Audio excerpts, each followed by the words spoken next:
What's up, everyone? We're back with another episode of the 6 Round Podcast. Jimmy, Katie, Ginger here, as usual. And we got another weekend of fights. No UFC, but there was a good amount of just different promotions, different events this weekend. First one, starting off in Friday, we had Bellator 293. Going into it, definitely was not very hyped for this one at all. I don't know, just not a lot of names on it. The biggest one for me heading into it was Kat Zingano was on it, back at it against Leah McCourt in the co-main event. Which, I mean, we could start there, just talking about how it played out, because I don't know, that was the most fun fight of the night for me. Yeah, it was a really good fight. It really was. I know, Gingy, you didn't catch the Bellator event, but it was just a lot of really just back and forth grappling, just different transitions. Both of them, just Leah getting the back, getting the mount, and then Kat would just like work her way out from under, just get back up on top. Yeah, Kat was able to find herself on top by the end of each round. Like, no matter what Leah put her in, she just ended up on top. She landed that nasty knee in the third round that split Leah open. She was leaking bad at the end of that round. Yeah, it was yeah, they were like up on the cage. Kat like had her just like pinned up there, and yeah, just threw a knee. And like when she threw it, didn't look like, just like a crazy shot. Yeah, but because like, she was on the back. Right. The way she kind of brought her in and like threw it up and around it. You could tell that it hit, but it didn't look too crazy. It didn't look like there was a lot of impact. But then you saw just blood leaking. Yeah. After when they were in the corner, they pulled it apart a little bit. It was a nice cut in there. Yeah, really gave her that crimson mask. Oh, I don't know. I love that phrase. It's just such a beautiful one. It's just so fitting. Right. No, seriously. The third round was a much better round for Leah up until that point. It just... Yeah, it was... Like, yeah...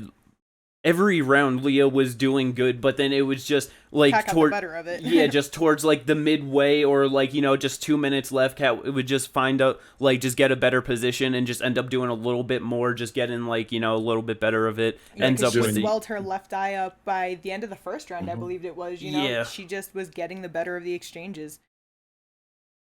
It was good work though. So essentially, like, it was a bunch of really fun scrambles, really fun grappling exchanges, things like that. Then you had the knee at the end of the fight, like, well, in the third round. Like, yeah, it was like, but it was towards the end, yeah. Yeah, okay.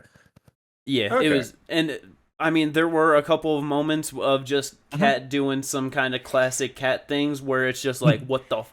Why there was, I think it was in the second round where she was on bottom for a little bit. She finally like got on top, was trying to like work. Leah gets up, and as soon as she was getting up, she's like, I'm going for a head kick, when she was right in front of her, just throws it up there, falls right on her back. Leah gets right on top, and I was just, it was just like, it was so stupid. You just worked to a better, like, what? Oh yeah. What are you doing? Oh, Kat. It was what? But I mean, whatever. She got the dub. I was about to say, she got the win 4-0 now in Bellator. Yeah, she's on a good little roll here after getting cut from the UFC. No, yeah, and probably now going to be fighting Cyborg now. Yeah, I feel like that was definitely a like #1 contender fight for Cyborg. I'm not sure. I didn't pay attention where they were ranked like heading into it. #1 and #4. Okay. Kat #1, Leah #4.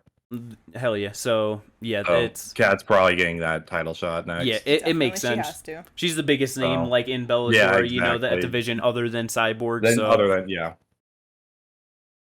But yeah, so that was a good fight. Just fucking, because yeah, I'm pretty sure Kat 40 years old, right? Yeah, just still doing the damn thing. Just good for her. It's awesome. The main event though, Daniel James versus Marcelo Gome. I'm pretty sure both of them had fights in the UFC at some point. Pretty sure Marcelo did, or no? Okay, Daniel James did not. But I mean, it wasn't the greatest fight. Marcelo just kind of looking for the takedowns, just not really able to do much. Ended up getting tired by like the end of the second round, and yeah, just third round came in and James just got that fucking KO. And I mean, yeah, just not very eventful, but he's probably going to be next for Ryan Bader, defending his heavyweight title, so I mean, Wasn't there the heavyweights on like one of the last Bellator cards that would have been possibly looking at getting a heavyweight title shot? I could be uh, wrong on that. I'm trying to uh, remember their name, God damn it, fucking Bellator. Let's see. I but got I got their shit saved right here.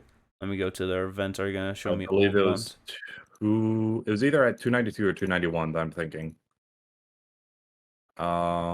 Yeah, Linton Vassell being a Yeah. Modolski. Which one was that on? That was on 292.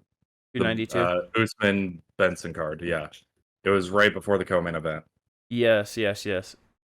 Remember, it was those elbows in the mount just Yup, yup, dropping them yup. down. I mean, Yeah. that's true. I mean, Which, I it's. mean, honestly, it could be like Linton versus Daniel for a number one contenders fight next as well. I mean, I know like they did have Ryan But Bader like in the crowd, like he was there like yeah, watching front row. Like, it just seemed like they were trying to set that up. You know what I mean? it's possible. Even But, though that, well, yeah, getting that fucking like mhm. Lynn Vassell beating Valentin Moldavsky is definitely a better win than Yeah, Marcelo Golm. like, yeah, and I didn't see the card, so I did not have that knowledge at hand. It's just more like looking at it from that perspective of like, because I'm pretty sure Modolski was number one, and now Linton is number one in the Bellator rankings Yeah. at heavyweight. So So yeah, I mean, I don't know. Don't be following Bellator enough to really know how they like. Other than if it's just like a big name, that's like an old UFC guy, then it's like yeah, okay, they're obviously gonna push them to like a title fight or something. no, But yeah, other than that, I'm not really sure how if they're and I like mean just kind of. that man jumping over Linton to do that would be kind of weird to me, just because like uh Golm and James are number 5 and number 7. Yeah, Golem was Lynn 5 being going into number it, right? 1. Yeah. Yeah. So I don't know. We'll definitely have to see how that How goes. Bellator decides to shake that one out. Yep. Yes, sir. But the feature bout on the card, John Salter, he got it done against Aaron Jeffrey. Ended up retiring after that fight. Mhm. 38 years old. He was on I believe 2-fight losing streak heading into it to Johnny Eblen, Gegard Mousasi. So it's like there's fucking no shame in that. You know what I mean? Yeah. His last loss before that was Rafael Lovato Jr., who was again like another A Bellator Bellator middleweight champ. champion. So you know what I mean. And then before that, he was on a crazy run, had wins over Dustin Jacoby in there. So like Jason Radcliffe. So definitely Yeah. not a bad career at all for John Salter. Mhm. No, yeah. 100%. And then I don't Mhm. know if what else on the card that you liked, Kate, or stuck out in your mind from the prelims or the other parts of the main card? Honestly, just my favorite thing that happened on that whole card was between Sarah Collins and Pam Sarasan. Yeah. Bruh, I'm gonna save everyone listening the terrible description I would give trying to explain the position they were in, but they called it an arm lock from Scarfold sub. It was fucking wacky. I love me a wacky sub. Yeah. I've never seen Mhm. an armbar, arm lock, whatever you want to call it, from that position. I didn't even know what happened. I don't think anyone actually know what happened when she tapped and she was like in pain and just sitting there. And then eventually the commentators were like, "Oh, it was like an armbar. She's tapping, it was her arm." And they showed the replay multiple times and we're like, "Okay, we could see it, but that's kind of wild." Because then it was like the weirder part about it too is like because she was trying to wrap up her arm like in the lockdown with her legs for a while, but then it was like she finally got it, and then you just saw her grip on her head and like really start like cranking on her neck, and then that's when she taps. So I was just like, Right, but you did see her reposition her arm real quick right before she went for that, so I guess she was just pushing her hips up, leaning into that crank, kind of using her neck as the support to get it done. yeah. But she did it, and it was wild. I loved it. Nah, yeah, it was really nice. Fucking just a little bit over halfway through the first round. Just that's definitely a good way to make your name in the prelims of Bellator 4-0 in her career now. So No, definitely. Well, I mean, shit, you do that on the prelims of a UFC card, you're gonna get your name out there. oh No hell matter yeah. what prelims you're on, because Jesus Christ. Yeah, no, it was just beautiful. If only it would, yeah. If it was only UFC or one, it would honestly be a lot better because their fucking social media marketing machine is so much better than good. Bellator. Yeah, no, they would. Sarah would 100% already have like a name out there at this point. Yup. Like people would be like, she is a monster. She is going to be like dominating. Yeah, like I don't think I've seen any class. fucking like highlight clips or anything of that. No. Like since it happened on Friday, so like that's Yeah, Yeah, Bellator definitely needs to get it together with that. they really hard. do. But I mean, shit, for the whole card in general, 15 fights, 11 of them ended in finishes. It was decent. Definitely not a bad night for them in Temecula, California. But I mean, I was gonna say a better card. In theory, it was a better card. But goddamn, it really did not turn out to play that playing out that way. PFL won their kickoff event for the 2023 season. Main event: Brendan Loughnane versus Marlon Moraes. And going into this, I was just not a fan of it at all. It's good for Brendan. It's a big name for him. Yeah, it's a name, but like, fuck, I feel bad for Marlon. Like, his goddamn, he comes in, loses his PFL debut, and then the next year in the start off and the kickoff of the season, you lost in your debut. Here's the champ. Right.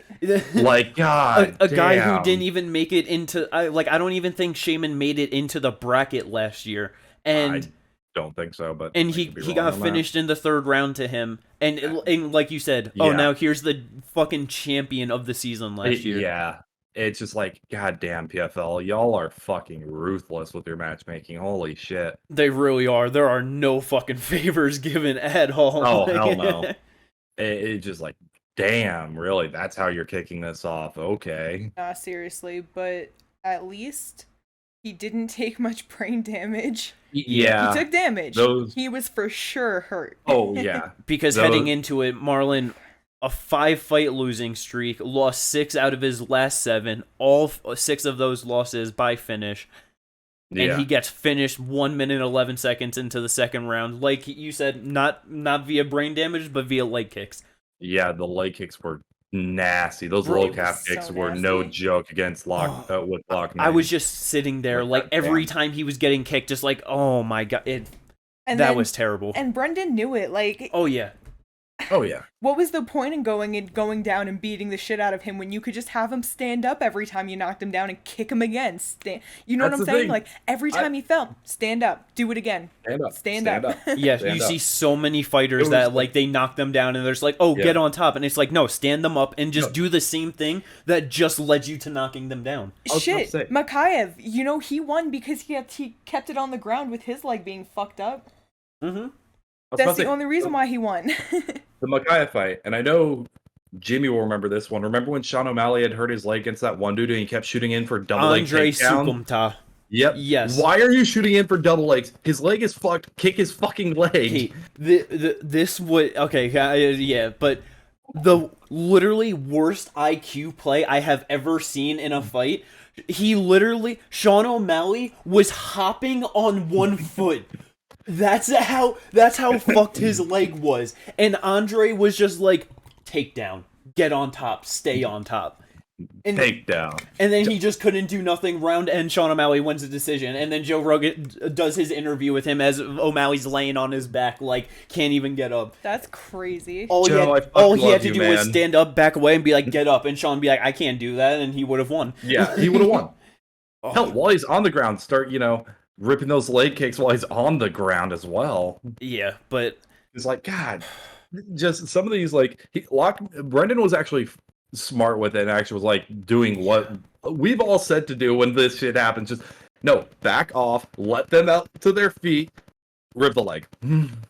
Yeah, and Marlon came out like, because he was hurt in the first round, and then he came out like a ball of fire at the beginning of that second round. He's like, I'm fucked. My leg is fucked. I need to get a finish here. Bro, like halfway through that first round, both of his legs were fucked because he was switching stances. He was trying, but they were getting torn apart inside and out. It just didn't matter. Yep. He just kept trying to like check the calf kicks, but just like Weasel, like few other people do like good breakdowns on it. It's just like you can't like when you go low like that, you can't really check it by just like turning it out because it still wraps around and hits the muscle. You just have to you just have to avoid it.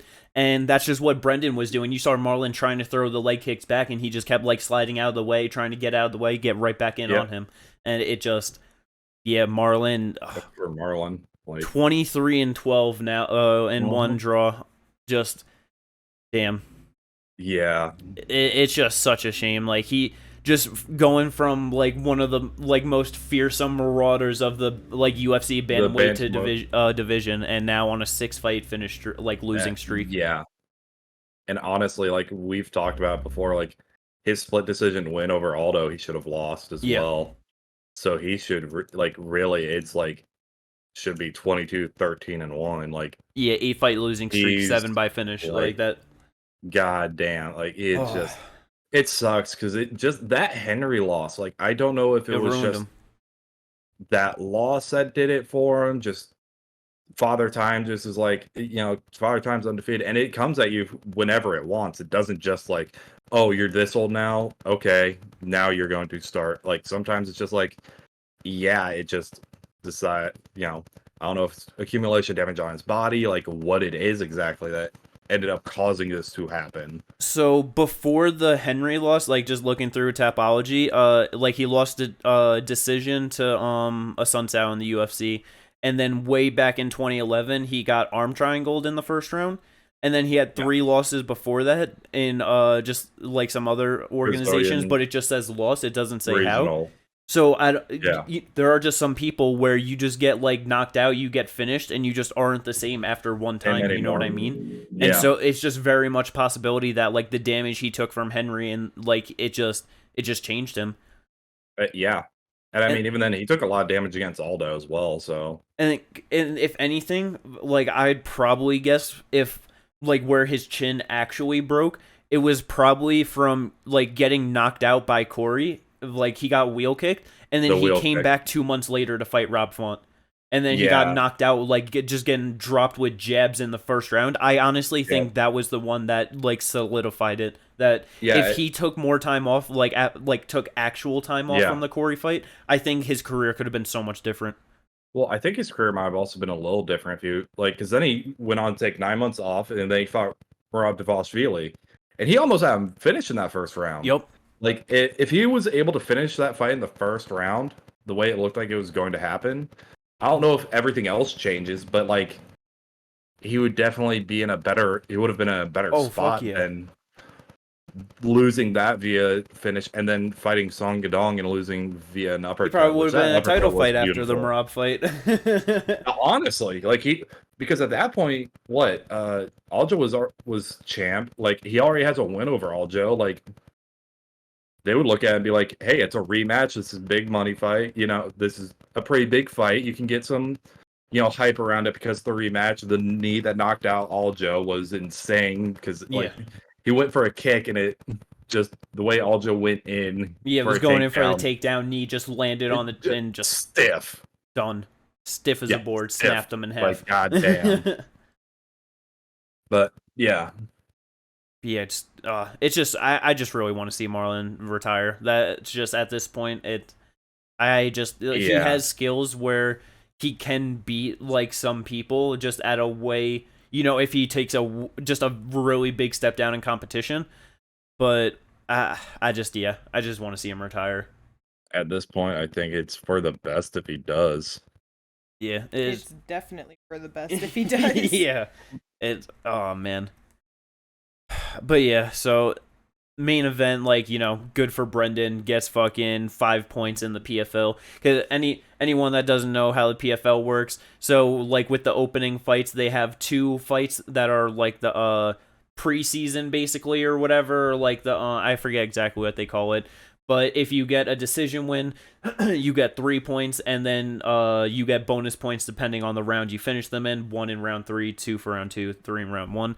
And then at like the end of everyone's 2 fights, then whoever has like the most points get put into a playoff bracket, and then they try and do like a real sports league. And so then it's the bracket, and they fight into the like championship. Yeah. But so that's a great way for Brendan to start off with 5 points in there and just Definitely. Yeah, I champion mean, of the reigning season champ. last year, and definitely So, I'm excited to see what he can do this year for sure. oh yeah.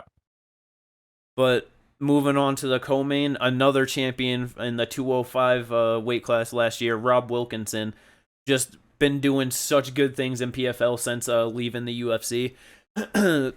He gets a unanimous decision win over Thiago Santos, making his PFL debut. It it was just sad. Like, Yeah. Thiago is just nowhere near what he was going into the John Jones fight, No. and it's just sad to see, honestly.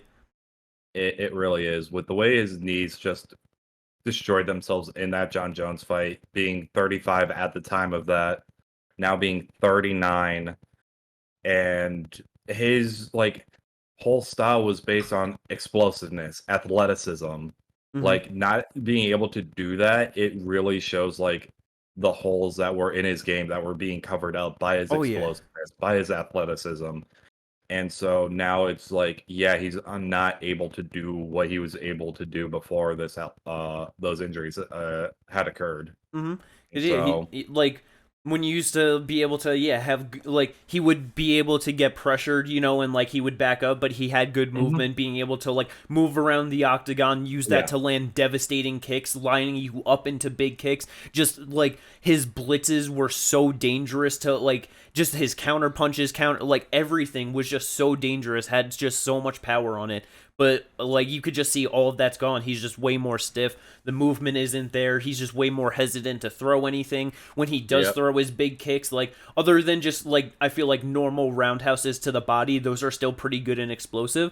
But mhm, like any sort of like spins or shit like that, it's just so telegraphed. It's nowhere near as fast. yeah, Yeah. Another guy who would be better off just retiring. Yeah, probably. yeah.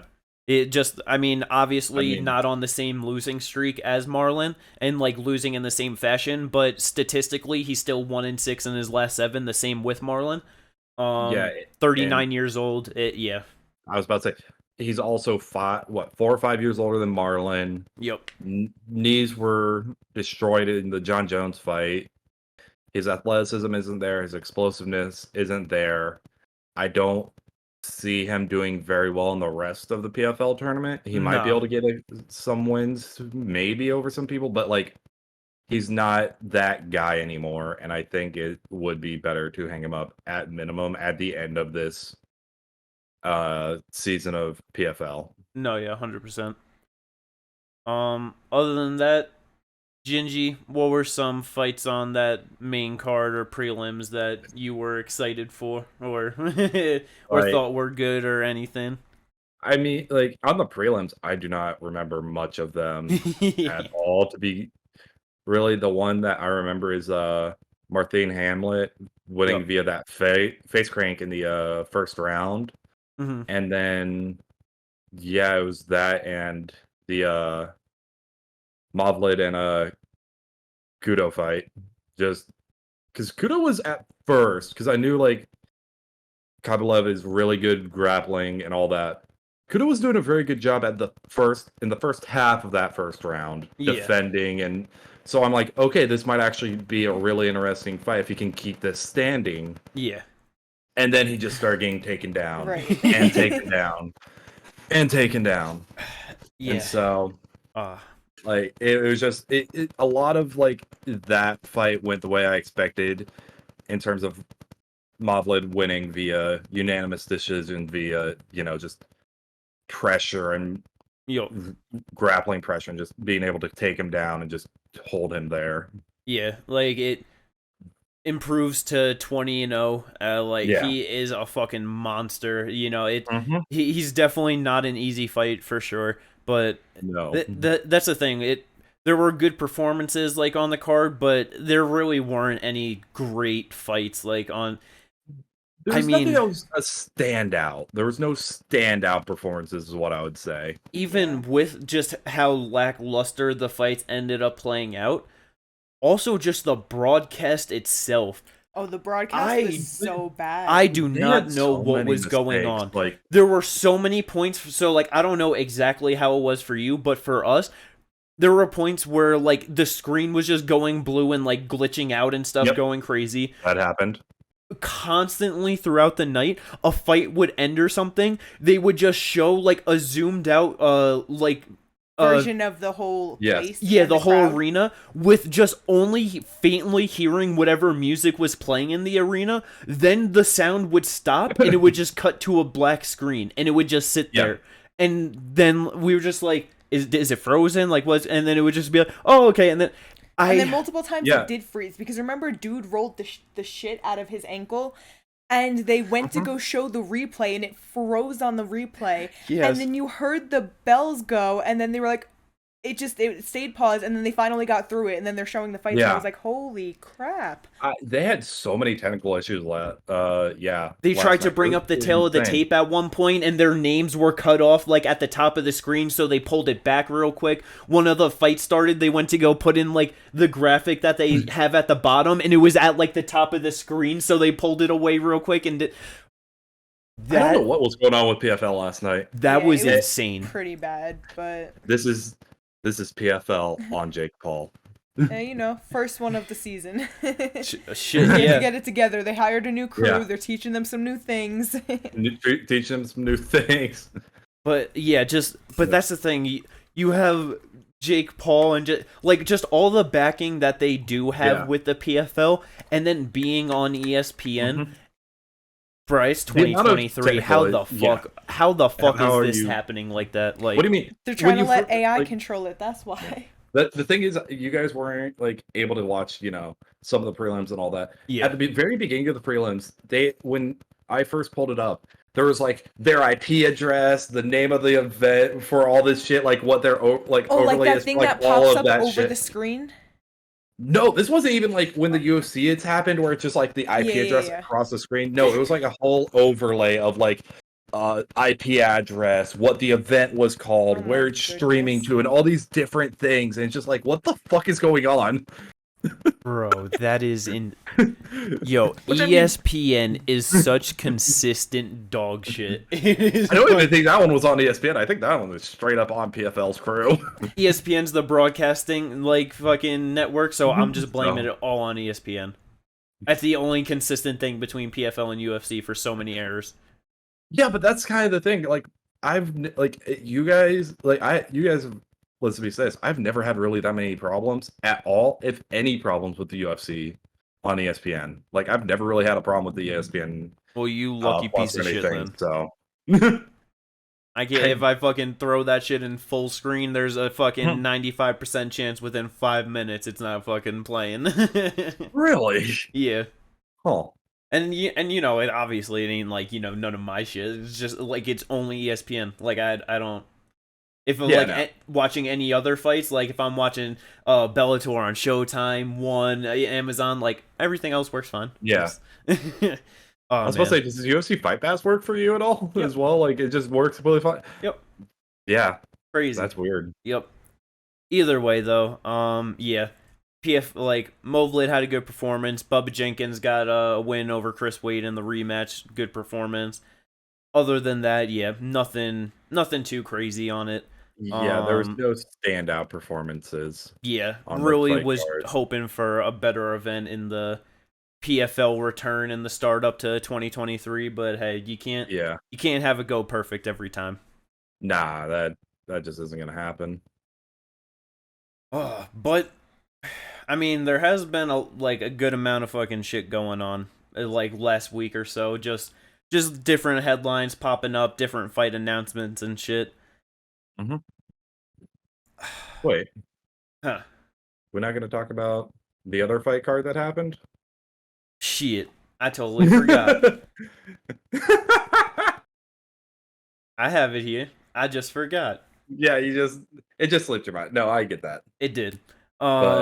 Yeah. Another fight card that happened over the weekend. Gamebred Boxing 4. When this shit was announced to happen on April 1st, I thought it was like just a very in advanced April Fool's joke of Roy Jones Jr., Anthony Pettis, Jacare Souza, Vitor Belfort. Those were the two real ones that it's Stevens. like. But yeah, I mean, overall, it was like I had it up in the background, was kind of like watching some of the earlier fights, like not really paying attention too much. But it seemed like they had a really good event. Like it played out really good for them. I mean, yeah, I main will admit event. there was one broadcasting mistake on their end What? where they had Vitor, where they were trying to show off, their matches, and they had, this person versus this person. They had Vitor Belfort and Jacare Souza. When they were showing Jacare Souza, they were showing the picture for Jeremy Stevens. I was like, man, Jacare's changed a lot since retiring from MMA. Oh my god. That's the one big mistake that I saw, and that is 100% on Gamebred Boxing. Oh yeah, that's just hilarious though. Oh, that's so fucking funny. That's good. But starting off, main event, Anthony Pettis defeats Roy Jones Jr. via majority decision. Yeah. One judge had it a draw at it would be 77 versus 76. And 76. then the other judges both in favor of Pettis, 77, 75, 78, 74. I wasn't scoring it live, just, like each round by round. They both did a lot better than what I anticipated, honestly. It was a pretty fun fight, like, throughout the 8 rounds that they had. It really was, like, and like you said, I also was not live scoring it, but I also knew, like, Roy Jones being 54 and all that, I knew in the beginning rounds he was going to start off a bit slower, like, especially, like, analyze data, collect the data and all that, but also just because he is older. No, and he's a lot older now. 6 and 9. But yeah, being a lot older, he's going to need to conserve his energy. And like, if it goes to later rounds, if he starts off full bore, he's not going to be able to last to those later rounds, being so advanced in age. Yeah, and honestly, with just you saying that, it's kind of crazy even thinking about it that this was actually a pro boxing fight with Roy Jones Jr. at the age of 54 years old in 75 pro boxing fights, fighting Anthony Pettis, 35 years old, 19 years younger, with an 0-0 record, making his pro debut. Yeah, that's crazy. Yep. Putting it in that perspective. Oh yeah, no, that's insane. Like that's the insane part about this whole thing, because it's just like, holy shit, what is going on? But yeah, we all definitely were like, this is a joke, right? Like Roy Jones and Anthony Pettis, why are you doing this fight? But I mean, shit, it was fun. 200-pound contest. Yeah. Anthony, he was doing really good. He was using double jab, triple jabs all night long, getting Roy to just like cover up like with a high guard, using that to land good body shots, just good jabs and right straights to the body, left hooks to the body. Yeah. I think it was earlier in like the second and third round. You saw Anthony trying to be creative with like just some footwork and like cutting like some real hard angles on Roy, using that to land big left hooks and like body shots. It was some solid work from Pettis. Those angle cuts were like really showing like some of his creativity and why he was able to do what he was able to do in MMA. Because I saw those and I'm like, those aren't like angle cuts that a lot of boxers do. Like those are not like, they're a lot smoother. It's like some Loma stuff. Yeah, these were like he was trying.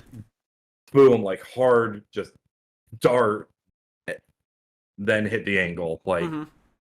Instead of like a lot of fancy footwork to get there. So really interesting fight. Like it was fun to watch. Oh yeah. And then with just fucking Roy too, like 54 years old. Pettis was landing some big shots on him at points, and he was handling them well. He never looked too phased. Like he didn't look like a fucking 54-year-old fighter in there. You know what I mean? Yeah, not at all. Just trying some of the fucking old school Roy Jones stuff, just hands down in front of him, just big looping left hooks and right straights. Oh yeah, that was a really fun fight. And I mean, there were some talks about them doing a rematch. Pettis was saying that he wants to fight Anderson Silva next, because apparently it was supposed to happen in the UFC, but it didn't. When When he was fighting at 145, of course. I was about to say. If he beat Max Holloway for that interim featherweight fucking title, he was gonna fight Anderson Silva. Anderson Silva at like a catch weight of 175.2 or something. No, it was gonna happen at 205 pounds. Oh my god. But yeah, that was definitely a good main event for them. Oh yeah. Co-main event though, I didn't understand why this shit would. I mean, like I understood, but Vitor Belfort versus Jacare Souza, it was just such a weird mismatch matchmaking. Like I don't know. It was weird. And Vitor just kind of beat the shit out of him. Yeah, it was a slugfest though. Like it was like Jacare was trying to land his own shit in because it was just like he landed big right hands, had galore. Vitor cut over on his like left eye. He was leaking good by the end of the fight. Yeah, no, because if there was any fight out of these three that I was like, this isn't going to decision, it was Vitor Belfort versus Jacare Souza. Because I was like, yeah, no, Jacare doesn't have the stand up that Vitor has. I can see Vitor being able to knock him out, and to my surprise, he didn't. He knocked him down like 6 times, but yeah, I think it was 2 knockdowns in the 3rd round, and then didn't he get one later on in the 5th or something? I don't remember. Exactly. No, yeah. But yeah, just fucking. I mean, good shit for Vitor. I mean, clearly both of them were on the juice in this fight. That is for sure. They both looked at least 10 to 12 years younger than what they did in their last fights. Shit, yeah. And shit, yeah, fucking Vitor on his 46th birthday, getting that shit done. Good for him. Right. Fucking what a way to 46-year-old. Hell yeah. Just yeah. Just one Brazilian legend to another. Oh, that's good for Vitor though. Yeah, good for Vitor. Like, get that payday. Same with you, Jacare. Get that payday. Exactly, and that's why I mean, like, that's the only reason why, like, a lot of these I don't really mind, because a lot of like how they're set up, the older people or whatever, like from MMA going to boxing, like they're matched up in a way where they're probably not gonna get hurt like realistically too bad, and then it's like they're just gonna make a shit ton more money than like what they would have in MMA for like that relative of a fight. No, yeah, exactly. So yeah, I'm all for these MMA guys trying to do the little boxing retirement plan. Boxing retirement plan. The BPR.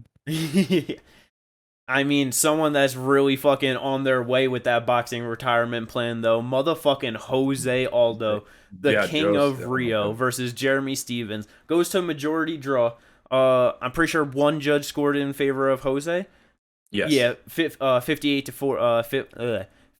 56 for Jose. The other two had it 57-57. 57. Yeah. Yep. Bro, that was a good-ass fight between Jose and Jeremy. It really was. Dude, like, this is what I was saying to you, because these two fights were, like, Vitor Belfort Souza and Jose Aldo versus Jeremy Stephens were both really fun, good fights, but for completely different reasons. Because while Vitor Belfort Souza was a slugfest, Jose Aldo versus Jeremy Stephens actually kind of looked like a pretty decent boxing match. Yeah. Oh, fuck yeah, bro. And because I was expecting Jose, like, he looked better than what I expected him to, because he just fought in fucking Shuto, like, Brazil boxing or whatever, like, a month or two ago. He did not look anywhere near that good. But I mean, shit, Jeremy looked way better than what I thought he was gonna look, too. For sure. Oh, yeah. Jose had the classic fucking head movement and just like, just ducking and bobbing, just ripping fucking counter shots like crazy. But Jeremy was doing a real good job of actually touching him up through all that movement. Like, it was just such a good fight. That was a lot of fun. I am 100% down for that rematch.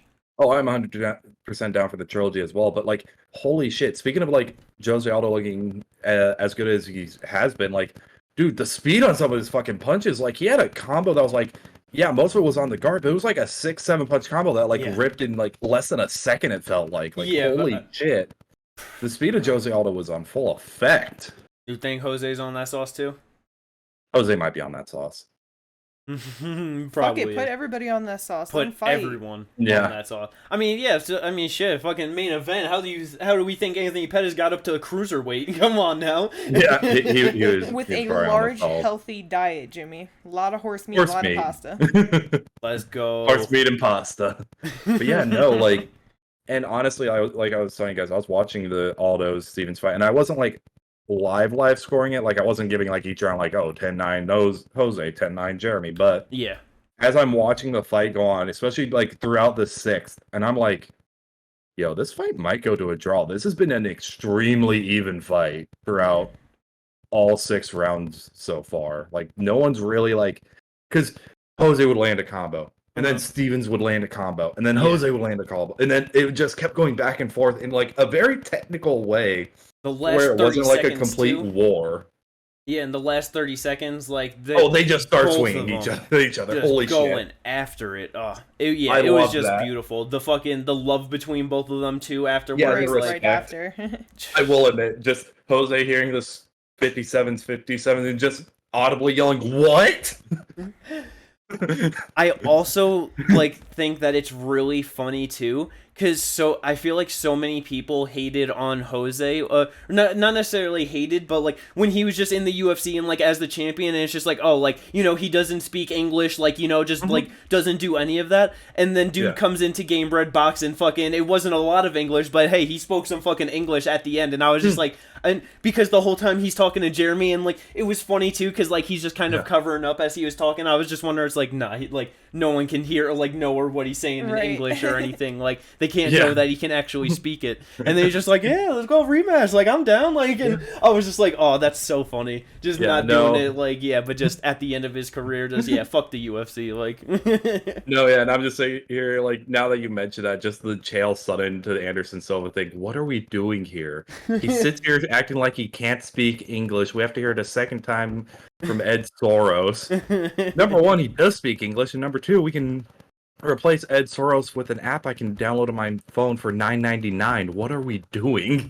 just that, just like whole thing of just fucking Anderson. It's like this guy lives in Beverly Hills. Yeah. Brazil is neutral territory. But yeah, no, that fight was so much better than what I thought. I would love to see the rematch. Yeah. The respect that, both of them showed on the mic to each other right after the fight. Both of them wanting to do the rematch. So winner gets Conor McGregor? Shit, yeah, he called out both of them, so, you know, Yeah, fuck he did. it. Like, yeah. Yeah, but Jeremy posted his mom, so he's gonna want to fight him first. Yeah. That's... What was the hashtag? Your mom knows or something? Your mom knows who the fuck I am. Look, I am. Yeah. Bro, I mean, because, alright, so the fucking shit going on in fucking MMA, but yeah, yo, that is some funny ass shit for just Conor to be like, oh, like, I want to box, who the fuck is that guy? And then, he's just like, your mom knows who the fuck I am. Oh, that was so Don't fucking talk funny. about my mother.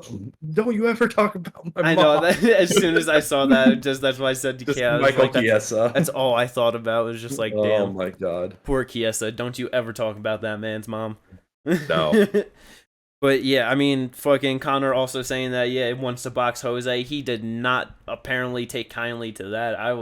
That was kind of surprising to see. He went the fuck off on Conor. Yeah, Jose was like, shut the fuck up, essentially. Like, I can pull this up real quick. Yeah, that's what I was just gonna do. I was gonna pull up the, like, his fucking reaction. And it was just crazy, because, like, I know that he's talked, like, nicely about Conor in the past before, too.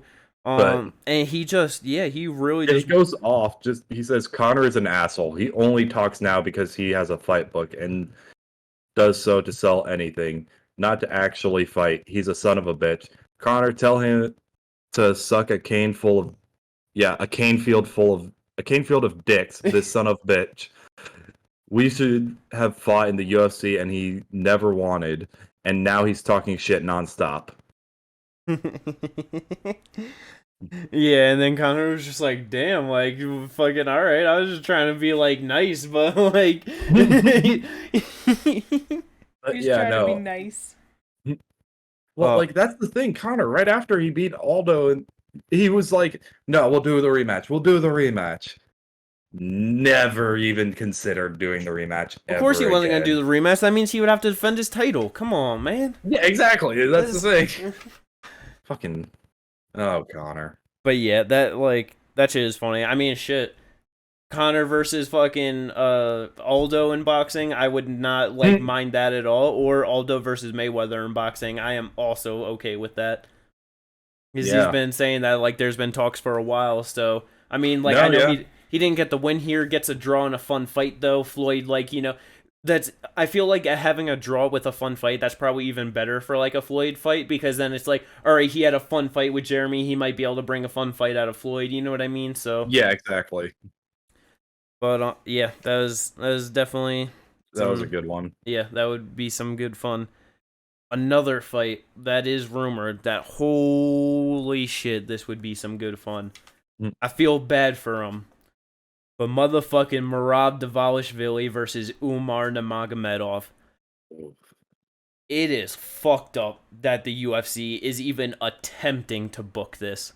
Yeah, attempting to book number 1 versus number 11, which some people would try to point out precedents of Sean O'Malley fighting Petr Yan when he was ranked number 11 as well. Well, he was 14, and then they moved him to number 11 for no reason before the fight. It was over a couple week period. They slowly kept moving him up. Wait, did he end up making it to 9? Or no, it was 11, I think he ended up being number 9. Okay. Maybe that's what it was. Yeah, because I know he started at 14, and it was just a slow way up over those weeks to number 9. And we're just all sitting here like, UFC, what the fuck are you doing? But what's even the point? But that's the thing, but it's also just a lot different because Piotr's at least was coming off the loss and stuff. You know what I mean? Yeah. Merab is on a fucking terrifying win streak, and you're gonna give him someone 10 ranks below him? Punishment for saying he won't fight Aljo. Yeah, that's exactly really what it is. Yeah, that's obviously, but it's just god damn. It's still fucked up. No, yeah, for sure. Aside from all of those thoughts with that fight, though, that's a fucking great fight. I was just gonna say banger. That is a great fight. I will agree with you on that, but goddamn. I know, that's what sucks about it, because it's just shit, it sucks for Merab, but other than that, a 5-round fight, that's such a big test for Umar, but to put Merab against someone who has such amazing grappling in Umar, oh my, sign me up. No, yeah. If Merab is okay with, because I mean he said that he didn't want it in May because he's injured, and just give him let him wait till July. So Merab really doesn't seem to have a problem with it, and if he doesn't, then it's shit. Who are we to really be Who are we to say? I mean, Merab kind of, I feel just wants to fight. Yeah, 100%. You know what I mean? He just wants to fight. Give him a good guy. He just wants to fight. He doesn't want to fight Aljo. That's his buddy. He knows damn well he's gonna fuck Aljo up, so he doesn't want to do that to his friend there. So he's just wait till he moves up, and then I'll get my shot. But right now, give me anybody. Because I mean, shit, exactly. As long as he keeps winning, as long as whenever Aljo isn't there, he's gonna get that shot. So it's just Umar Nurmagomedov or Corey Sandhagen. Umar's rougher stylistically with the grappling and just actually getting the win. But bro, you're signing up for a potential ass whooping, or even if you win, to just take some serious damage against Corey. That is that's someone that you got to play around with, because them knees and elbows are fucking flying at you from the start of that fight. Oh yeah, because that's the kind of thing. The only reason I'm kind of also a little okay, that's a bit weird, is because if Merab were to dominate Umar, that just kind of kills off all of Umar's hype. Yes and no, because I mean, hold on, let me click on 16-0. 16-0. I want to see how old he was real quick. I know they have it down on the UFC shit a little bit more. I hate that it's so far. 27. Okay. So 27 years old, 16-0. If his one loss is to fucking Merab, number 1 Merab, bro, that's really not that's it's such a big step up in competition that it's just obviously, okay, you lost to Merab. Yeah. But if he it just wins, all depends on what people. Sucks the hype Merab, but bro, just that's gonna be a hard fight. It's just crazy thinking about that. If he wins, like potentially how like depending on how things line up, it probably won't happen. But like by the end of this year, we could have a title fight between like Sean O'Malley and Umar Nurmagomedov. Yeah. If you were to say this like right after, because Sean beat Julian Paiva before, or no, he had the no contest with Pedro Munoz. Pedro Munoz. Right after the Pedro Munoz no contest, if you said like end of next year, Sean O'Malley Umar like title fight, you'll be like, what the fuck are you talking about? Like, Sean O'Malley's bugging not the even fuck in the out. top 15, or he just got in, and Umar's not even ranked. Like, Right. what? Yeah, exactly. Like, Crazy. And then like and a year they both later, get giant leaps up against the number one contender at the time to get the win. Like, yeah, crazy. Oh man, that's some good shit there. I still want to see the Sandhagen O'Malley fight. Yeah. Oh man. God damn, that is a striker's dream right there. But keeping it in 135, some more rumored bouts. What a way to potentially ruin your worst win in his fucking career. Cody motherfucking Garbage Ranch versus Dominic Cruz 2. It's a rumored bout.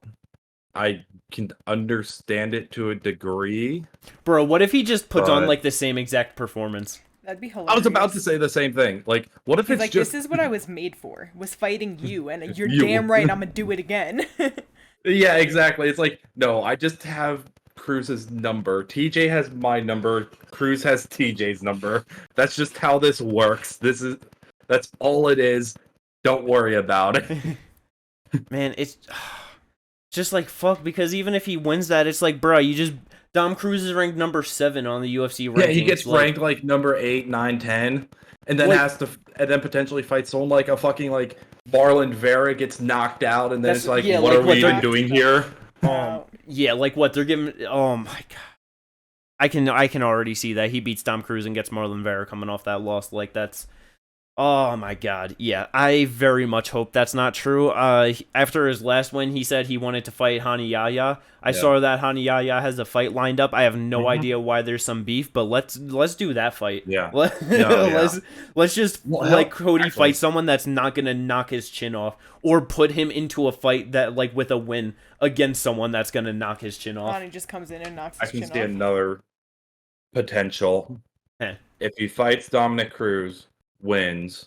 If Chris Gutierrez beats Pedro Munoz, I could see him fighting Chris Gutierrez as well, and That's also potential. then getting knocked out as well. Yeah, because I'm pretty sure Cody at some point went to like Frankie Edgar's gym to like train Yep. over there a little bit. So like a little bit of Yeah. fucking the history of just knocked out his teammate. You know what I mean? So Well, yeah, hell, it'd be the same thing if he fought Marlon Vera, because Marlon Vera front kicked very true. Frankie Edgar. So you have storylines with both these guys. That's what they would do, because they're like, yeah, because Cody would definitely say some dumb shit like, yeah, he knocked out my teammate. And Frankie Edgar, a legend. I want my revenge, and then just Yeah, gets front kicked by Marlon Vera or gets pieced up by Chris Gutierrez. yeah, nah. Yeah, Cody should not be touching top 15 anywhere. No, Like that's no, not But- right now. some championship 135 fight though. Not in UFC, but motherfucking Bellator. Sergio Pettis. He fell out of Yeah. their Grand Prix due to injury, and that's gonna be getting wrapped up pretty soon. I'm pretty sure later this month with Rafael Stotts and Patchy Mix. But in the meantime, he's defending his belt against the 145 champ, motherfucking Patricio Pitbull. This dude is looking to make history, trying to be the first MMA fighter in any major like MMA organization to be a 3-weight division champion. Yeah, Crazy. that is insanity. Just 155, then moves down to 145, and is Nah, he was 145, moved up to 155. yeah. I'm saying move back down to Oh, yeah. 145 to win it again, and then is now moving down even further, going to somehow pull off some weight cut miracle to make it down to 135.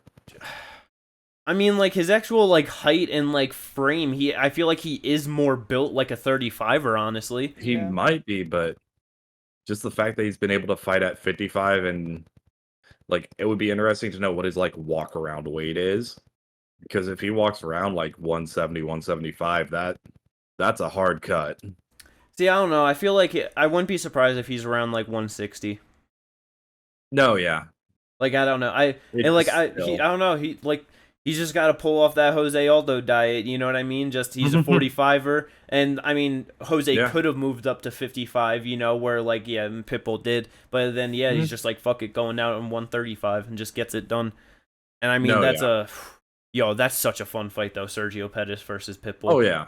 Oh man, I 100% agree. Fun fight. It's just like one of those things where it's just like, all right, where does it?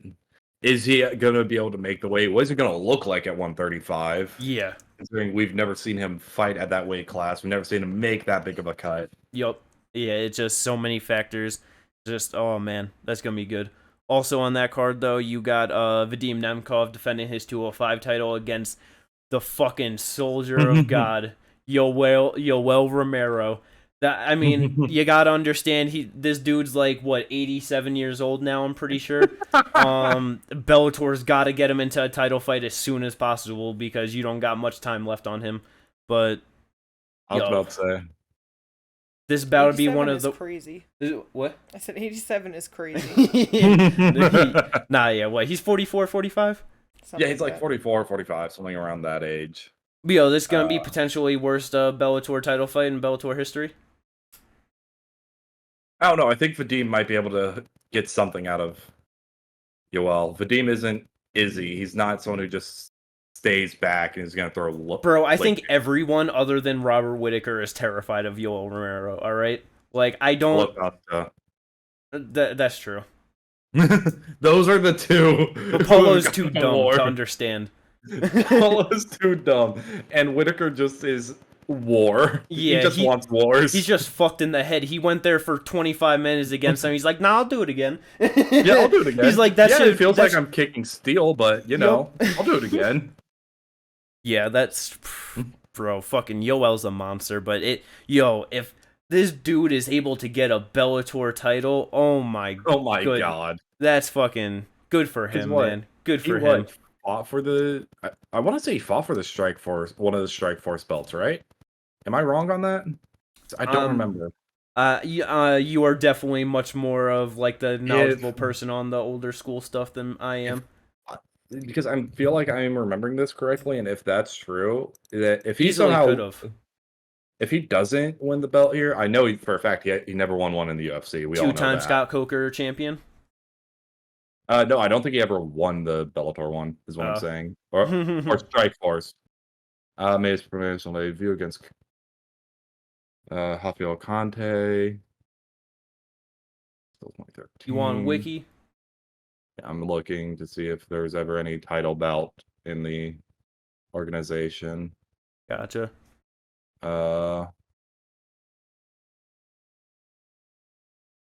I mean, no, because he lost in his debut against Rafael Cavalcante, but never fought for the Strike Force. He only had one fight in there. Gotcha. Because neck injury kept him out. Goes on his huge run in the UFC, loses to Whittaker, beats Rockhold. Goes on his 4-fight losing streak. Yeah, what a way to be able to fucking cap off his career, though. Oh yeah, if you were to cap off with an actual, title, considering, 2 of the title fights he has been in, he missed weight. Yeah. Well, that's why this one's at 205. It's alright. He's good now. Right. Watch him miss weight again. I wouldn't be surprised. I wouldn't be surprised. I would just be disappointed. Yeah. I'm not mad. I'm just disappointed. But another crazy fucker at 185 that's apparently looking to get some scraps up at 205. Sean Strickland. He said there ain't no shit going on in the middleweight division over the next 6 months, but there's plenty of people to beat up at 205. And I don't who the fuck does this dude want to fight at 205? I'm trying to think because he's ranked around number 7. So I mean he's not gonna Oezdemir? Honestly, that was the first name that I saw that was makes possibly makes sense. Dominic Reyes? I don't see Strickland being able to knock out Reyes, but I just feel like he's too undersized. He doesn't have the power. He doesn't have no, that's I think he'd be undersized no matter what light heavyweight you put him up against. No, yeah, I know. Like he just shouldn't be. It's just like he shouldn't be up there. That's what I'm saying. With. Like just for the division, he's undersized. Like yeah. Oh my god. I think Strickland should just wait to see if anyone falls out of a fight and take it on short notice. Yeah, he should hope that Anthony Smith injures himself and take that Johnny Walker fight. That'd be a fun one. I wish that was a press conference because that'd be such a weird press conference. Johnny Walker and his accent, not great at English, and Sean Strickland just talking about how this big Brazilian guy across from him is scary and sexy and he doesn't know what to do.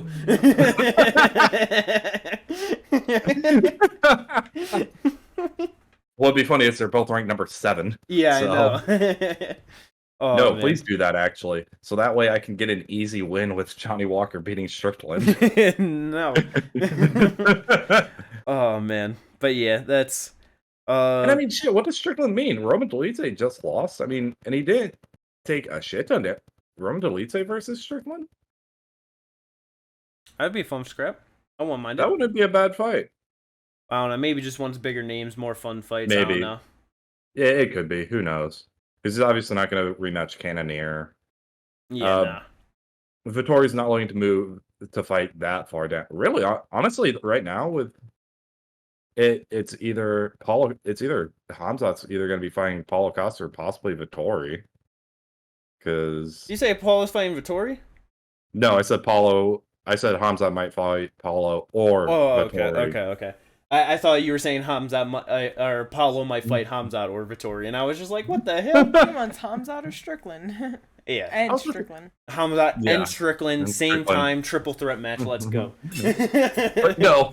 That's the only WWE crossover I will ever be okay with. Paulo, Sean Strickland, Hamzat fight each other at the same time. That's a fun fight. Dude, the back and forth between those three at a press conference would be absolutely nutty. Hamzat just wins by double bulldog choke. Right? No, Vittori will never fight Paulo Costa again. He would not care how many times that's offered to him. Hell nah. He was not. He hates just fuck that dude. No, yeah, for all the shit that he made him go through the last time with the weight. It's just like, he's like, you made me feel way too much anger in that fight week. I never want to experience that again. I want to be cool, calm, collected Marvin from now on. An educated man that doesn't wear his shorts backwards. But yeah, only other real kind of fight or like MMA like headlines going on. Michael Johnson signed a new 5-fight deal. That's some fun stuff. That's fun. It's just, again, I wasn't sure. Like when I saw the news, I was just like, why is he signing a new 5-fight deal?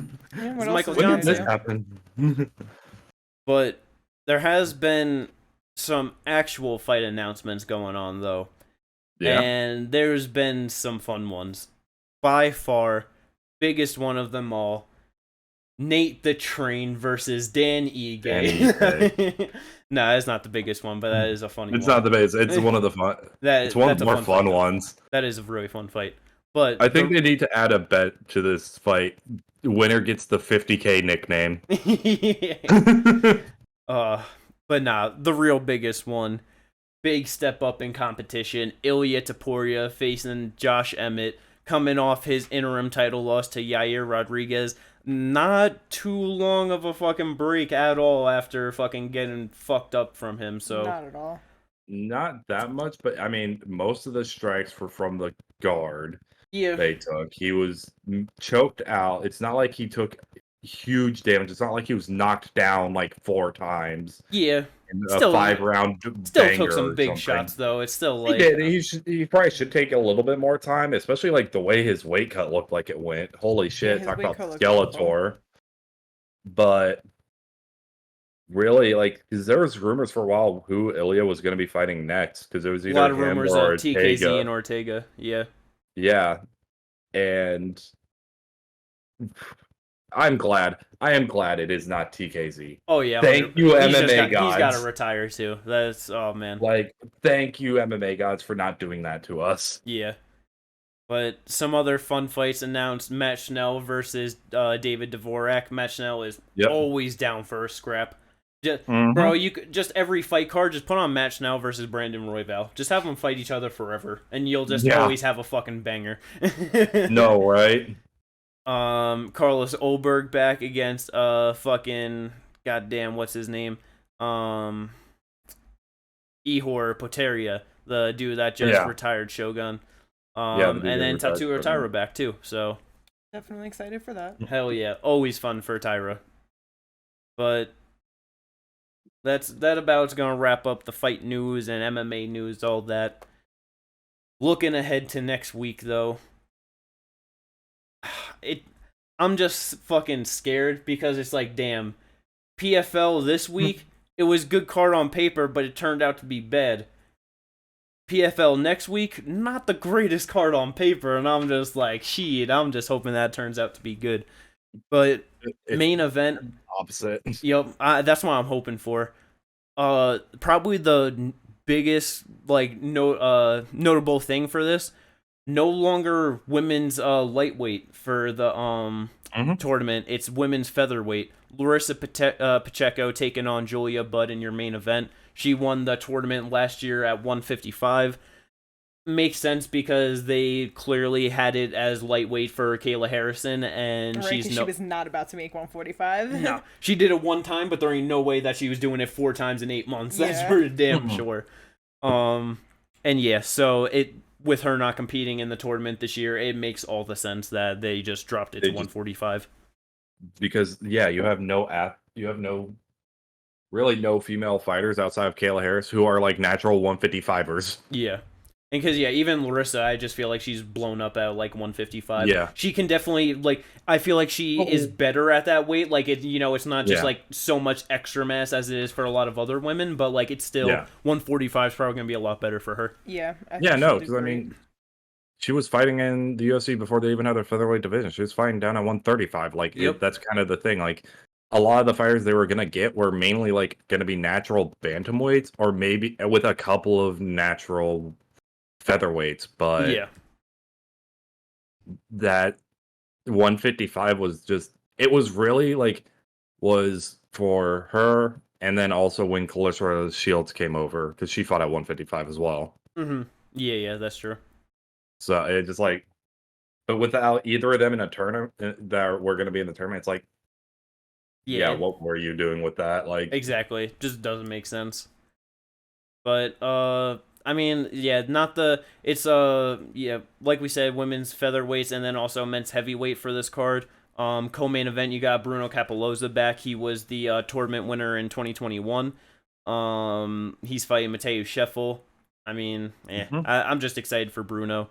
You got Jorgen De Castro on this card. I mean, no one's ever excited for Jorgen. 1-3 in the UFC. Yep. Henan Fajeda, who had his fucking terrible win that should have been a submission loss over Fabricio Verdum, overturned to no contest. He's back. 2 no contest in PFL. That's some fun. 3-1 and 2. Whoa. And then then you also sadly fucking have Aspen Ladd on this card. So Aspen Ladd on the card. You also got Maurice Green on the card. Yeah. I mean, like we said, it is definitely not a star-studded event at all for the PFL. Hopefully, it just ends up having like a fun fight card overall. Yeah, like all the fights end up being like just fun fights. Yep. But the real fights, the real money fights next week, taking place in motherfucking Miami, Florida, UFC 287. The fucking rematch. Alex Pereira versus Israel Adesanya for the middleweight title. Ooh wee. This is gonna be good. Man. So I mean, do a quick rundown of all the cards, the fights on the pay-per-view, and then we can kind of go one by one, break them down a little bit more. So like we said, main event, Pereira Izzy, co-main Gilbert versus Masvidal, an amazing fight. Featured bout Rob Font, Adrian Yanez. Below that, Kevin Holland, Santiago Ponzinibbio at 170. That's going to be a great scrap. And opening up the youngest motherfucker in the UFC, Raul Rosas Jr. versus Christian Rodriguez. Mm-hmm. Kate, which fight you want to start at? You start us off with which one you want to talk about. I don't know. Shit, let's start with Raul. Start at the very beginning of the card. Might as well. Start from the bottom, work your way up.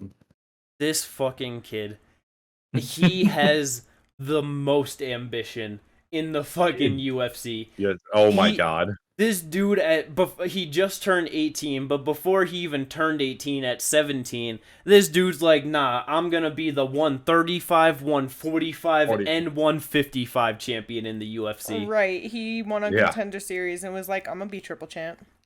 And it's like, brother, you're fucking 17, and you're talking about the 3 hardest divisions in the UFC. Oh my god.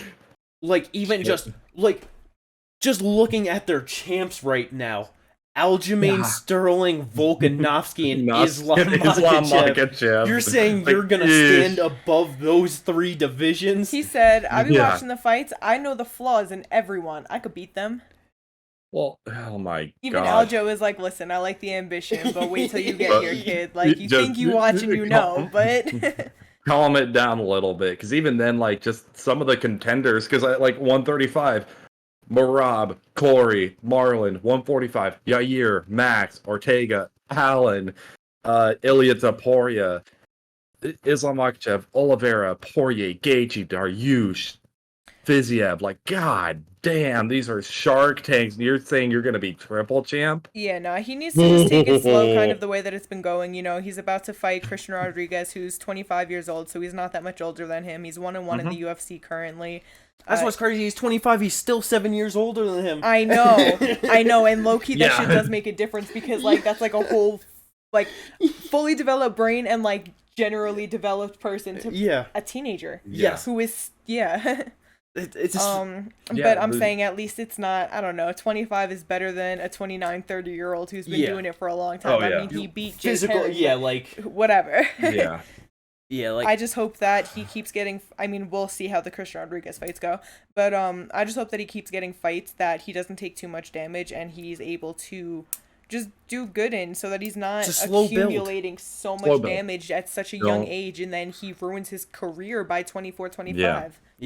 Yeah, no, don't Sage North cut him, essentially. Don't just throw... I mean, shit, even end up in a position where, to be fair, to fucking be like Max, where it's like, he may be tough as fucking dog shit and he can take the damage, but Max is fucking, just like 30 years old now, and it's like, bro, you've taken so much damage that it's like, where do we go from here? You know what I mean? It's like... No, exactly. Absorbed literally the most damage. It's... Oh, man. But fuck, if this dude is able to just keep on winning and fucking, oh my god, this dude's gonna have a fucking rocket ship strapped to his back with all the hype behind him. Seriously, he keeps winning, because he got a decision on the Contender Series. Every other one of his wins has been a finish. If he can keep that up, oh man, this dude's gonna fucking be bringing some big fucking hype to the UFC. And I mean, he fought in the Contender Series. Fought on the main card of 282, or was it the prelims of 282? I believe it was the prelims.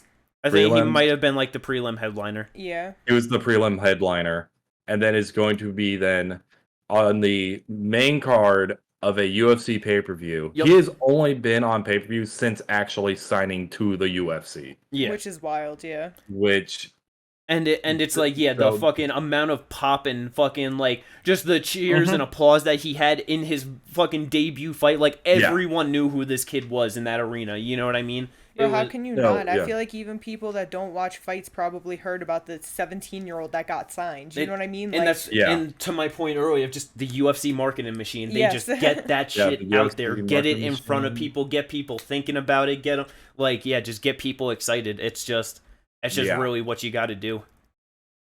But talk about fucking excitement, though. That fucking second fight on the card. Kevin Kevin Holland, Santiago Ponzinibbio. Which, bro, enough, if only this was prime Santiago versus Kevin. Yeah. Oh my god, this would be a fucked up fight. I was gonna say it would be. Fuck him up. Yeah. Yeah. Also, just kind of a funny sidebar, real quick. Yeah. So far, both of the Raul Rosas Jr.'s fights in the UFC, Santiago Ponzinibbio has been on the card. That's funny. That's a funny little coincidence I just noticed because he was also on 282 beating Alex Morono. And so it's just funny that I just looked at that and it's like, huh. It'd be funny if this trend kept happening and they just kept being on the same card. But yeah, no. Santiago, this fight is amazing. 36 years old. He has not been the same at all since his long layoff in 2018 after beating Neil Magny. Lost to the Leech, beat Miguel Baeza, lost to Jeff Neal, Michelle Pajeda back-to-back, and like you said, got that win over Morono at 282.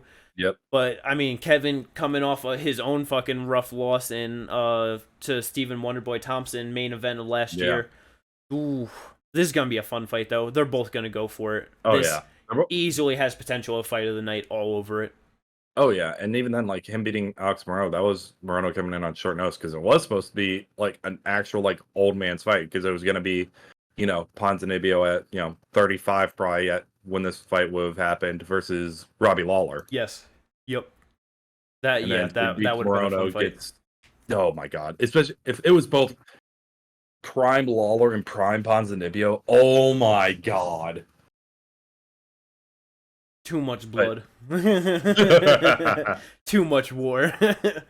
Oh, yeah, that would be never good. Enough. But no, Kevin Holland and Santiago, this is going to be a fun fight. They're both going to go for it. Yep. Kevin Holland is going to throw some crazy shit.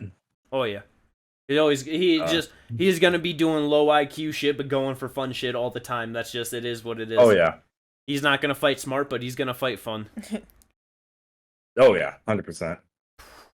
And we know it's not going to be like Hamza, where Kevin Holland's going to go for a glove touch and Santiago's just going to shoot him for a power double. That'd be really funny if he did now. Just oh my God, if he did that shit, I don't know, I'd flip. Be like, what the fuck, Ponzi? But yo, I mean, this might actually end up being the best fight, like, technique-wise, just like how it ends up playing out, just excitement. Rob Font versus Adrian Yanez, or Yanez. Oh, yeah. But because there's the little fucking thing over the end, it always messes me up. Everyone always says Yanez, but it's not. Either way, this is a big ass fucking step up in competition for Adrian. It's fucked up. Oh yeah. What is he, number 12, 13, I think? I want to say he's 12. 13, yeah. 12. Yeah, him and Chris Gutierrez at some point switched spots. Gotcha. But yeah, ranked number 12, Rob Font at number 6. So that's he's been looking amazing. His boxing is so crisp and clean. When he got that knockout over Tony Kelly, that was just a beautiful knockout for just how he did it, and then just also like, yeah, fuck Tony Kelly. But fuck Tony Kelly. But bro, this is a striker's delight going into this featured bout. Oh yeah, dude, this is essentially like, yeah, Rob Font throws kicks and so does Yanez. But this is essentially going to be a boxing match in 4-ounce gloves. Yeah, 100%. Because they are both good boxers. Like, their boxing combos are pretty crisp. And I think Adrian actually has the advantage because Rob does not move his head that much off the center line. Yep. Whereas Adrian will. Or at least will try to. Sometimes he still gets clipped and stuff, but... Adrian also works the body a lot better than Rob Font does. Oh, yeah, 100%. He will not fucking discriminate against fucking head, body, legs. Like, yeah, that's... Yeah. Wait, oh, man. That's going to be so fun, though. That is going to be such a fun fight. I can't wait. That one was one of the fights when I heard it was when it was booked. I was like, yes, please. Take my money now. Yes. I fucking love it. I love that, like... I don't know why in fucking some divisions the UFC is just like Nah, what, like 155. Like they just finally decided to like kind of change, like trying to mix it up with like Gaethje fighting Fiziev and like trying to bring some, but like they just are trying to keep like the fucking big names like kind of fighting each other at the top, and it's hard for new people to break in. I love that they're like that. That's why as long as Merab is okay with fighting Umar, then it's like, bro, let these new people get up in here. Like, let's just like that's why it's like, bro, fuck doing Cheeto versus Piotr. There's no reason to just be like, oh, they're two big names. They're like put them. It's like no, they're both coming off like losses and stuff. Like no, let them fight new guys, get them the chance to come in, and then it's like if they're able to win more fights, then have them fight on a winning streak. It's such a better fight then. Yeah, because like with this one, it could be easily the winner of Ricky Simon, Song Yadong can fight Piotr Jan. The winner of Chris Gutierrez and Pedro Munoz could be fighting Marlon Vera. Yeah. Like you could easily have these guys move up into that positioning. Yeah, and see where it goes from there. Because then like your top 5 is gonna be real interesting. If whoever wins those, it could be like a Merab, Sean O'Malley, Corey Sandhagen. Yep. And then like a Song Yadong and Chris Gutierrez and then like Adrian Yan as your top 6. Like that's a lot of new names into that top 6. And because that's the thing, it's like depending on just how things play out and stuff like that. And like I know Corey only wants to fight up and get that title shot, but it's like depending on how things play out. If you like, if the UFC came to Corey and was just like, hey, like I know he's ranked below you, but if you fight Adrian Yanez, get a win, like promise you a title shot or whatever, like he's taking that fight. You know what I mean? He's not gonna mind doing that. So like, I love these guys that are like actually fighting each other, getting like this division moving. That's why it just fucking sucks with Aljo, like Henry, kind of at the top right now, because it's like they're just gonna be holding shit up, and it's like all these contenders are so hungry, they want to fight each other, they are fighting each other. Let this shit go. Let's get 2-3 title fights a year in this division, like. Yeah, let's make this a little bit snappier, guys. Like, hell yeah, get to your fight, because all you're gonna do is hold it up, because both of you have said you want to move up and fight Volkanovski. I know, it's oh man. So then you're holding it up even longer. Exactly. They're just gonna fuck it. I hate it. So, but another fight that could potentially fuck another division. Oh my god. Co-main event: Gilbert Burns versus Jorge Masvidal. Bro, if Jorge wins, he's probably getting a title shot. If Gilbert wins, he's getting a fucking probably not top 5 fighter. So right. Probably a not top 5 fighter. Like it's. Oh my god. Like, am I wrong? Like, yeah, I mean. What, maybe he fights Shavkat, but I'm pretty sure they've trained together, so he might not even fight Shavkat. Like, I don't, like, bro, I don't. That's the thing, like, together at that division. It's just Gilbert trains with everyone in that division. Well, yeah. What do you mean? It's like Gilbert trains with Shavkat, Vicente Luque, Kamaru. I'm pretty sure he trains with Neil. I'm pretty sure Neil Magny is down there too, isn't he? I don't think so, but they just fought, so it's not like Yeah, not Neil Magny, but there are like a couple people down there. It's just like, what the hell? But I mean, yeah, it sucks that Dano is just talking as if like this fight doesn't matter for the welterweight title picture at all, because it's like, and it should, but like, and that's also the thing is how it will actually play out with like it might matter. It's gonna go in the wrong way either way, because like I said, if Masvidal wins, he's right there, and then if Gilbert, he's gonna fight Shavkat or another top contender to like boost them up. So it's like and honestly. Which sucks, because, like, if anything, Burns would deserve a title shot way more than Jorge, but, big name. And that's the whole reason, like, Jorge's even in, like, that top 5 mix, because, honestly, I feel like he should be fighting, so I'm like, oh, man. Yeah, he's ranked number 11. Yeah. If this fight wasn't booked up, imagine Jorge versus Jack Della Maddalena. Nah. You want to see Jorge wrestle for a victory? Like, come on, man. Because he ain't fucking striking with fucking Jack Deli. That is not... Yo, Jack fucks him up. That's why I'm saying, like, I think, like, that's a really, like... Look, man, I'm Jack so fucking high on Jack. Like, bro, anyone without grappling, like, I'm gonna be hard to favor them in a stand-up fight against Jack. I mean, I would say, like, you'd have to almost favor, like, if the fight were to happen like right now, I would still favor like a Stephen Thompson, just because he has shown to, like, if you are not ready for that upper level, then you're just not gonna beat Stephen Thompson. Like it's hard to beat him. I like, in all honesty, I really think where Jack's striking is at right now, I would like, he wouldn't be favored to beat Wonder Boy, but I would be one of those people like, nah, Jack's gonna go in there and fuck up Wonder Boy and get it done, and everyone's gonna be like, nah, it can't happen, blah blah blah, and then it will happen, and it's like, yep, that's. Like, I mean, I wouldn't say it can't happen. I would just say like I wouldn't favor it to happen. Man, yo, it could easily Jack's happen, fucking but... good. Would just wait another year. This dude's gonna be in the top 5, I promise. But no, I could see that easily. This depends main on who event, they though, match him up against. In all honesty, the rematch or the quadrilogy, however you want to look at it. Hmm. Alex Pereira, Izzy Adesanya. I mean, Izzy's coming in with the mindset of like, oh, this is his last chance. Like, he's got to give it his all. Mm-hmm. I don't really know if that's gonna be the best mindset to have against fucking Alex, but like, and this is what I mean, like, because I know we kind of talked about it the other day, like, if Izzy, like, especially if he gets fucked up, like, you know, gets knocked out, finished, or whatever, I really would not be surprised if we see Izzy retire after this fight. Pereira's channeling his inner Iceman for this, so... He is. It's the inner Iceman versus the last I have, like, the last shot, all I got. God. I don't know if he would Izzy's retire. doing wrestling at a fucking kickboxing gym where fucking Pereira's training with Jailton, Almeida, Glover, Teixeira, Chuck Liddell. Yeah. Like, bro, that level of grappling that he's dealing with on a daily basis is such a different level. I don't give a fuck who the Izzy's bringing in for his camp. I think Izzy's gonna have to, like, to win, he can't bring it to 5 rounds and give Alex so much opportunity to get that shot on him. He's gonna have to finish it and get that shot on him early enough that Alex can't get saved by the bell. That's the only way I think he can do it.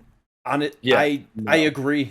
I really think that he has to say fuck it. I have to risk it for the biscuit, and like you said, because trying to just be perfect for 25 minutes against Pereira is just such a dangerous game. Like, that's like, too he long of a clearly has time. shown to have the power to hurt him, so he just has to go there with that mindset. Like, I can hurt him. I have to do it, and I have to get him out of here quick, because standing up with him for too long is real dangerous for anybody.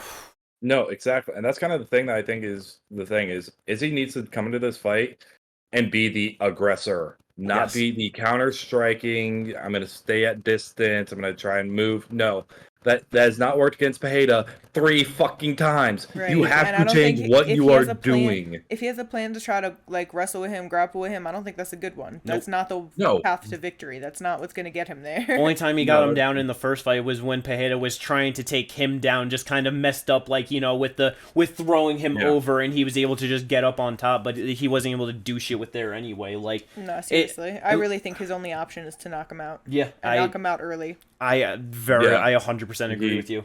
I think he needs to be the aggressor. I'm agreeing with you guys. Like, he just needs to go in there and just push forward. Because, like, Pereira has good counters, but, like, if Izzy is able to at least slip those, counter on those mid combo, and be able to just touch the chin of Pereira, he's been shown to hurt Pereira.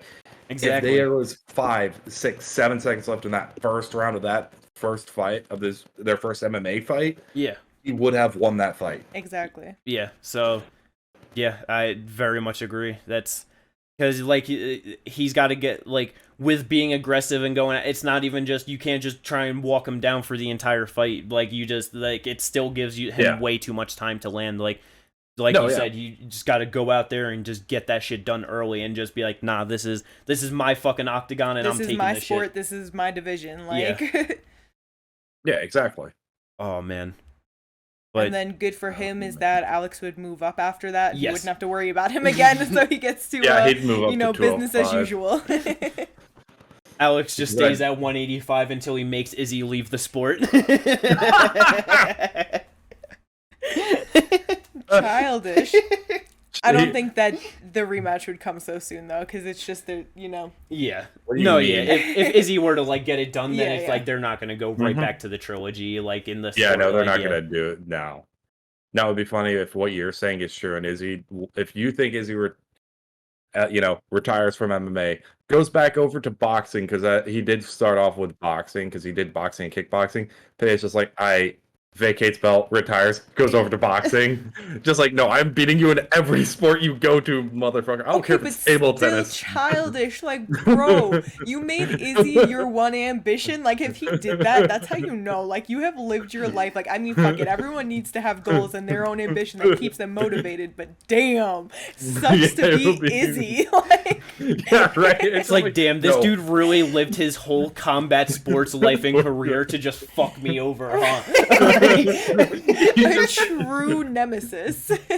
Yeah, I respect it. I would honestly, yes, childish, but I would have to respect it if that happened, just because it's just like, no, fuck this one person in particular. Fuck them. I don't want them to see them succeed. I will make sure they will not succeed. Just like Pat is just like 70 years old, just like telling his grandkids about this story, and they're just like, but why'd you like hate him so much? Just he watched cartoons and painted his nails. Oh my god.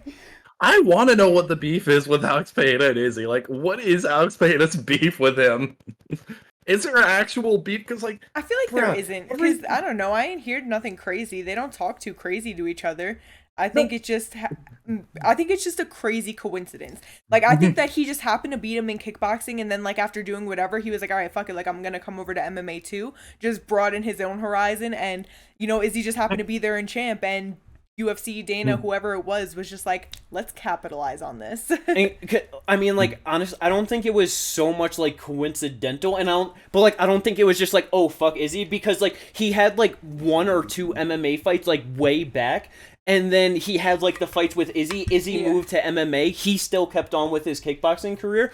Then he probably saw, like, what Izzy was able to do with, like, his striking and being able to just defend grappling. And so he was just probably like, damn, he's making a shit ton of money doing that. Like, I beat him. I could probably do the same thing. Like, yeah, so that's what I meant. So I guess coincidence wasn't the word, but more so, like, yeah, his goal wasn't, oh, I'm going to go do this because of Izzy, but more so, like, I'm just going to broaden my horizon. I can do this. I can get paid. Exactly. And then it was the UFC themselves who were like, hey, let's get this fucking ball rolling because it's a story. Yes. Like, 100%.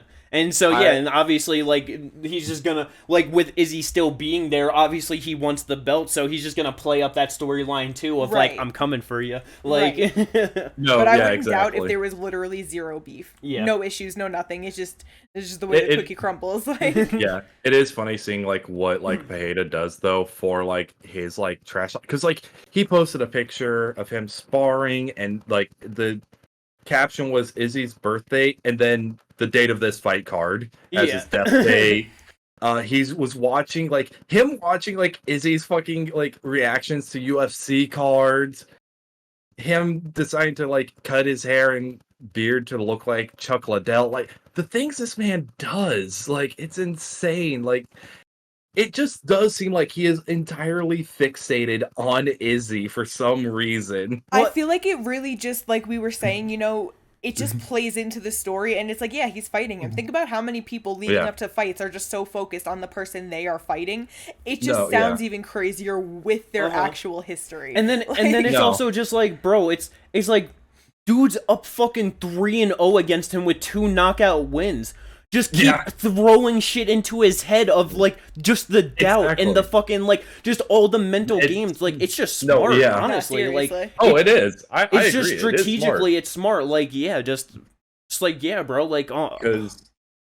And even if there isn't beef, doesn't mean Alex might not be an asshole. Alex might be an asshole. Or, like, he might just not like Izzy's personality or something, you know what I mean? Like, so there's, like, there are so many reasons for it.